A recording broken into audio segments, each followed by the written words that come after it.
দিনের বাইরে বড় হওয়া একজন কিশোর যেভাবে যে পরিবেশে বেড়ে ওঠে, আমার বেড়ে ওঠার গল্পটাও ঠিক সেই রকম।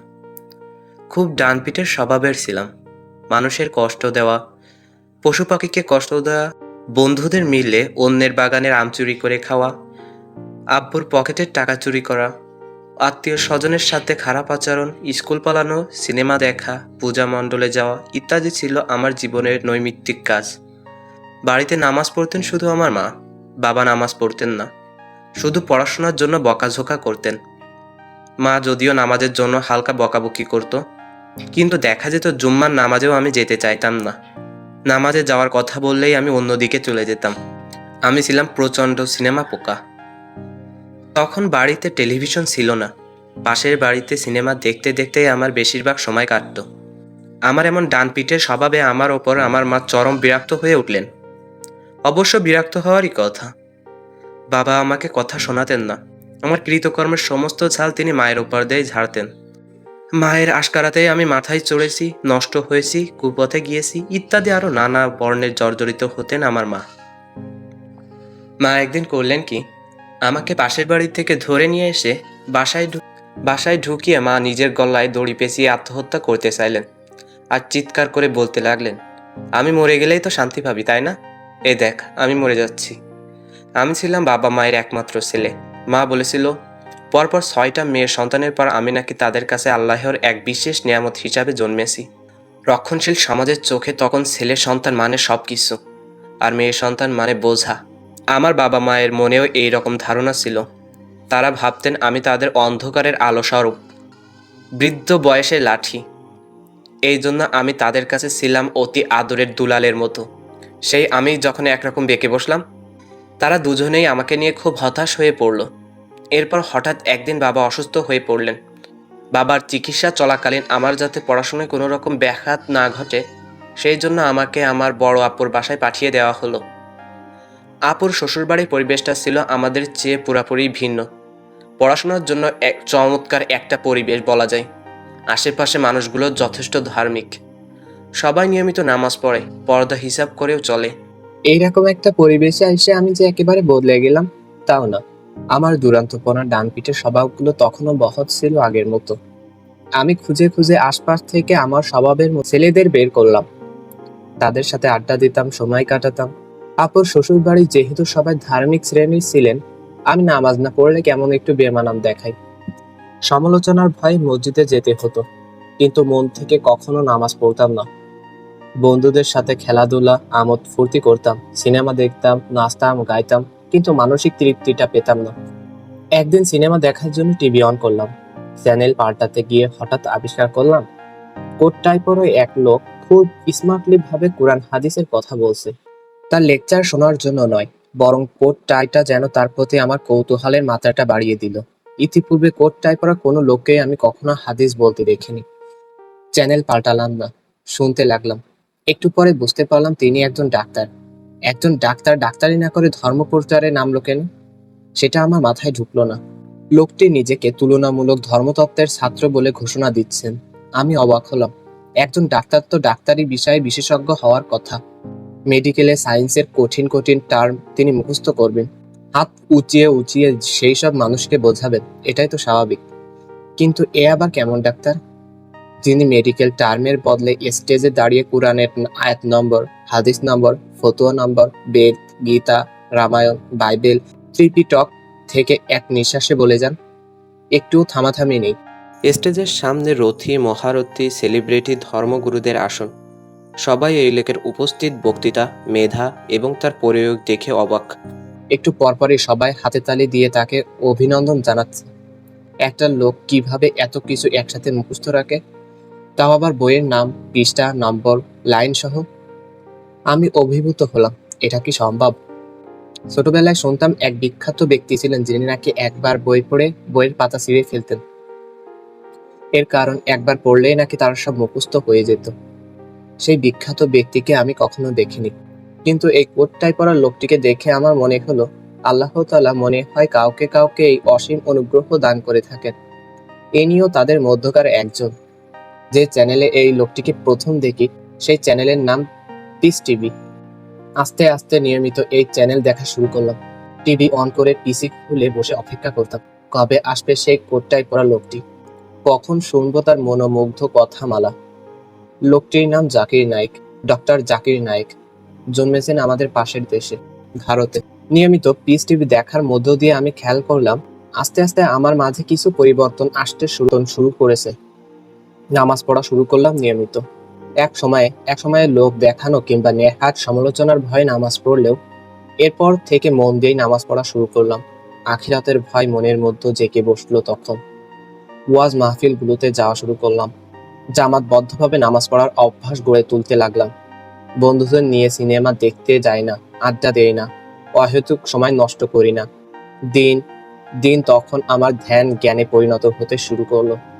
আমার জগতে তখন ঘুটঘুট অন্ধকার থেকে আলোর দিকে ধাবমান। আমি আবিষ্কার করলাম আমার অন্তরে শান্তির মেলায়ন বাতাস দোল দিচ্ছে। আলহামদুলিল্লাহ। নিজের ঈমানকে পাকাপোক্ত করলাম এবং আমলের পরিমাণ বাড়ানোতেই আমার তখন সব রকম মনোযোগ। দাড়ি টুপিতে তখন আমি যেন একেবারে ভিন্ন জগতের বাসিন্দা, যে জগতে মৃত আত্মারা প্রাণ ফিরে পায়। মৃত আত্মারা ফিরে পায় তাদের চিরন্তর সজীবতা।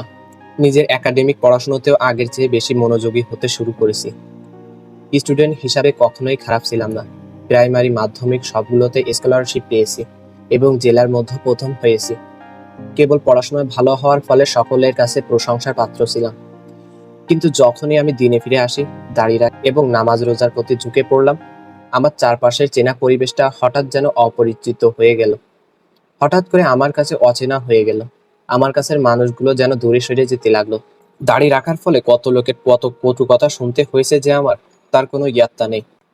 দাড়ি নিয়ে স্যাররা বিদ্রূপ করতো, আমাকে দেখিয়ে দেখিয়ে বলতো, ছেলেটা আবার জঙ্গিদের সাথে যোগ দিল নাকি।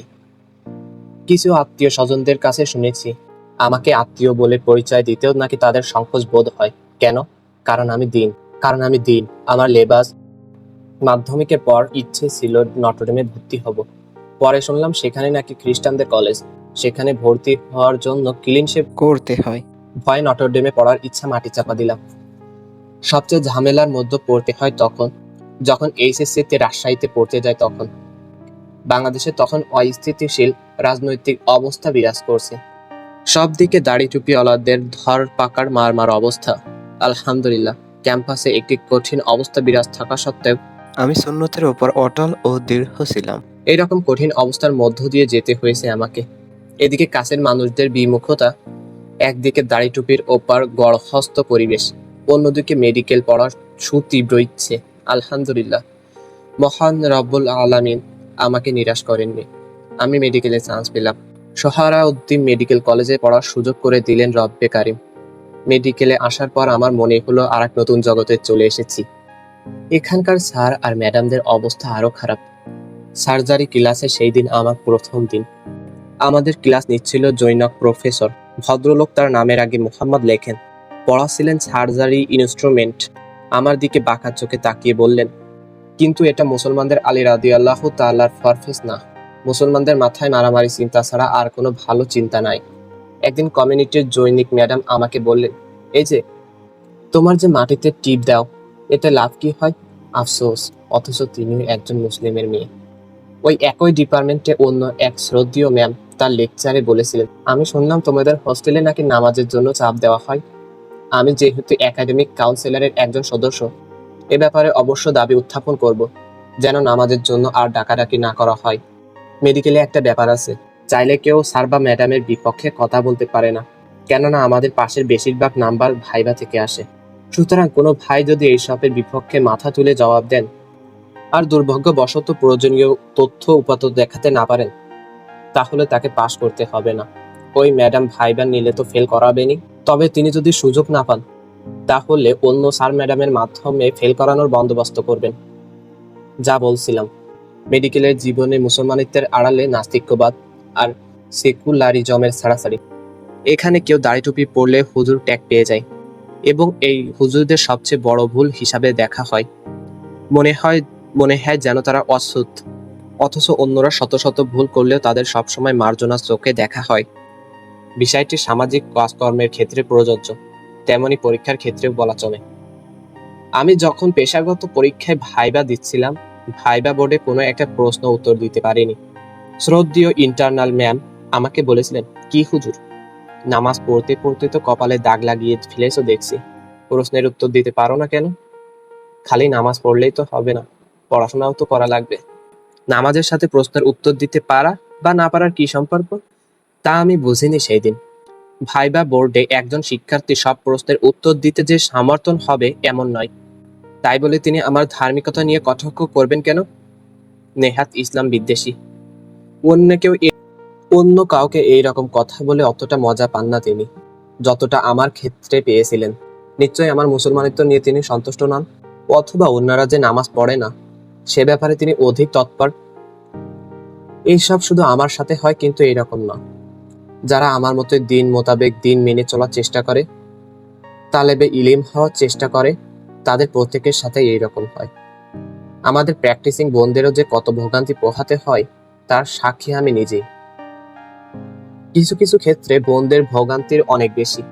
প্যাথোলজি ডিপার্টমেন্টের আমাদের জৈনিক ম্যাডাম মেয়েদের পর্দা করার একদম সহ্য করতে পারেন না। একদিন ক্লাসে বললেন, হিজাব পড়তে এবং খুলতে তো অনেক সময় লাগে, এই সময়টা প্র্যাকটিক্যাল লেখায় ব্যয় করলে তো বেশ কাজে আসে। এই মন্তব্যে মাথা নিচু করে ঝিম মেরে সহ্য করা ছাড়া আমাদের কিই বা করার থাকে? যেসব বোনেরা হিজাব পরে তাদের জঙ্গি বলে সম্বোধন করা হয়। শ্রদ্ধেয় আর এক ম্যাডাম ক্লাসে যারা দেরি করে আসেন তাদেরকে রোহিঙ্গা বলেন। এই গালি দিয়ে তিনি পরম তৃপ্তি পান। শুধু কি স্যার আর ম্যাডাম, দিন পালন করতে গিয়ে ক্যাম্পাসের সিনিয়র বড় ভাই এবং আপুদের কাছে কতভাবে অপমান অপদস্থ হতে হয় তার ইয়ত্তা নেই। কারো বার্থডে সেলিব্রেট না করলে সেই উপলক্ষে টাকা চাইলে যদি টাকা দিতে অস্বীকার জানাই, যদি বিভিন্ন দিবসে উপস্থিত না থাকি তো আমাদের অকথ্য ভাষায় অপমান করা হয়। তবুও যে হেদায়েতের রাস্তায় আমার শত প্রতিকূলতা সত্ত্বেও সেই পথে অটল থাকার চেষ্টা চালিয়ে যাচ্ছি, আলহামদুলিল্লাহ। বন্ধুর এই পথে আমাদের বন্ধু, আশ্রয়দাতা, সাহায্যকর্তা একমাত্র আমাদের রব। আমরা তারই ইবাদত করি এবং তারই কাছে সাহায্য প্রার্থনা করি। আসসালামু আলাইকুম। এটা একটি বাস্তব জীবন থেকে নেওয়া। যার জীবন থেকে নেওয়া তার নাম হচ্ছে রাহুল আমিন। তার ঘটনা তো সকলেই শুনলেন। তো আজ এই পর্যন্তই, দেখা হচ্ছে পরবর্তী কোনো ভিডিওতে। আসসালামু আলাইকুম।